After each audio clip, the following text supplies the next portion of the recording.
So if you have any goals for 2024, whether they're related to health, well-being or not, I encourage you to check out our online video course called Smarter Goal Setting. And again, it's different. It goes beyond the SMART philosophy to the ER, which you'll find out in the course what it means. It's one of the key reasons why people struggle to get results. And I'll give you the first tip of our 10 tips right now, and that's be specific. If you say, I want to lose weight, well, we could put you in a rubber suit in a sauna and shed off a whole bunch of water weight. You're going to dehydrate yourself and you'll be lighter. Probably not going to accomplish your goals unless you're a wrestler or boxer and you have to make a certain weight class. But we're probably talking about body fat. So if it's a certain percentage of body fat you want to get down to, that's a more specific goal. We can work with that. So these are the little nuances you're going to learn. And they're not rocket science. That's a different challenge we need to look at. But be flexible. I've just had a death in the family, and some of my goals for the last couple months had to be adjusted.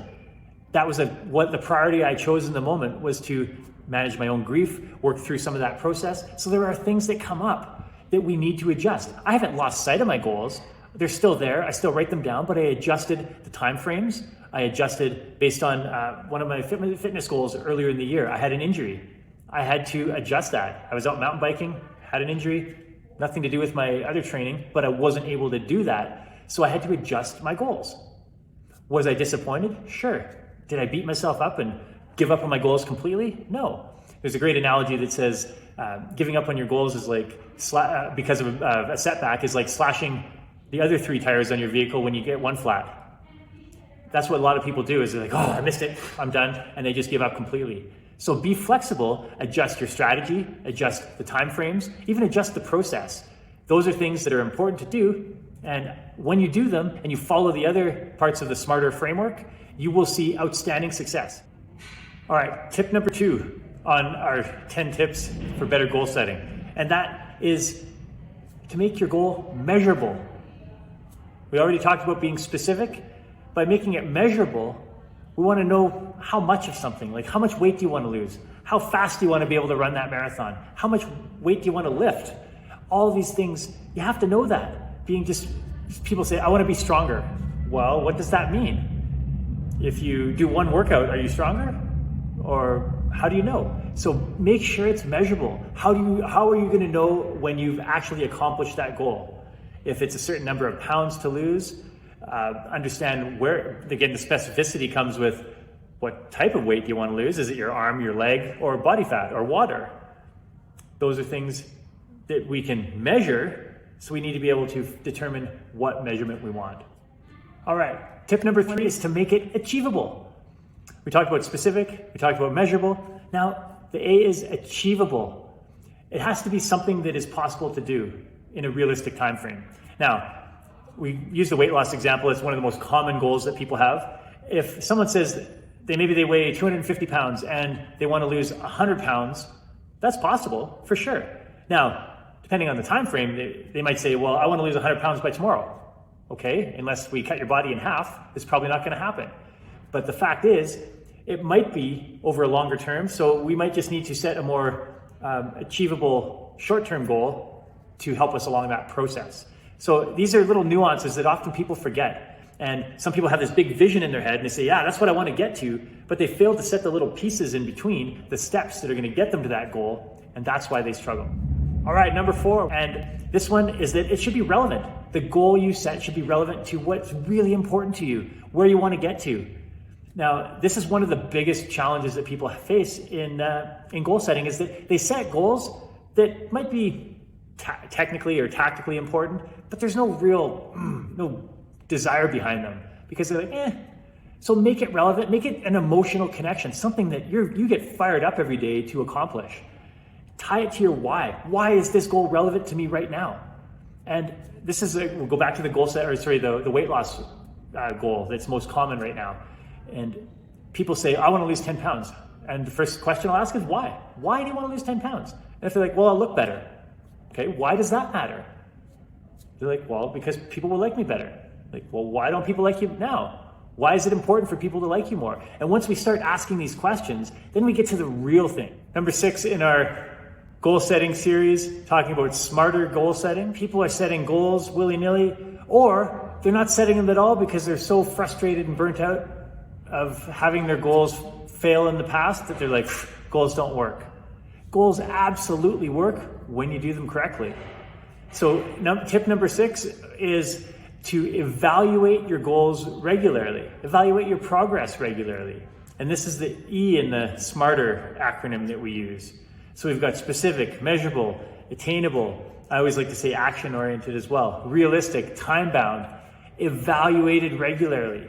A lot of people set these great goals. They might have all the other components, but if you never review them, it's easy to forget about them, and you don't know if you're going off course. Ideally, we're reviewing our goals every day, but at minimum every week, and we should have little progress check-ins for ourselves on the most important goals. And that's important, the most important goals. You're gonna have lots of goals in life, but pick your top 1, 2, maximum 3. Pick those, check in with them. If you have to put a chart on the wall where you're checking your daily streaks, you're mapping out your progress. If it's weight loss, maybe you're weighing in on a regular basis and making adjustments along the way. And that's an interesting one, is when we evaluate regularly. If on the weight loss journey, a lot of people think it's just a straight line. It's not. We look and there are ups and downs all the time throughout the progress. Over time, we go from high to low, but in the shorter term, you might not be able to see that progress. So it's a way to check in regularly and make sure we're heading in the right direction. This is tip number 7 in our S.m.a.r.t.e.r goal setting series. And this one is rewarded positively. And this is the R and the second R in S.m.a.r.t.e.r. So we've got specific, measurable, attainable or action-oriented, realistic, time-bound, evaluated regularly, and rewarded positively. Again, another one that people forget, and why we expanded our goal-setting process to include the ER. Because most people do SMART goals, and they can do that, but if they're not evaluated regularly and rewarded positively, the chances of reaching them are much less likely. Now, rewarded positively is all about just recognizing the progress you've made, celebrating the small wins, and establishing not just the celebrations along the way, but when you reach that end goal, how are you positively celebrating that process? What's your reward for doing that? As simple and silly as it may seem, setting ourselves an intention to reward ourselves is much more psychologically motivating. To visualize the outcome. It may sound simple. You're like, of course I know what the outcome is. No, I'm talking really visualize it. Map it out in clear detail, what we call in business the painted picture. What is the specific outcome you want? How does it feel to accomplish that? What are you going to be doing when you accomplish your goal? What are the emotions you'll have? Who will you be around? What will be different in your life? How will your life be better? What will you have left behind? What are the things that are annoying you now and frustrating you now that you won't have to manage in the future? What will be different in your life? How will your life be better? What will you have left behind? What are the things that are annoying you now and frustrating you now that you won't have to manage in the future? You want to learn this whole blueprint and the map? Check out our on-demand S.m.a.r.t.e.r goal setting video course. It's in the link below or in the description below. Check it out. I look forward to hearing all the great results you get from it. We're at tip number 9 in our S.m.a.r.t.e.r goal setting video series. And this one is pretty straightforward as well. But again, it's something that gets missed. It's create an action plan. So at Fresh, we talk about process goals and outcome goals.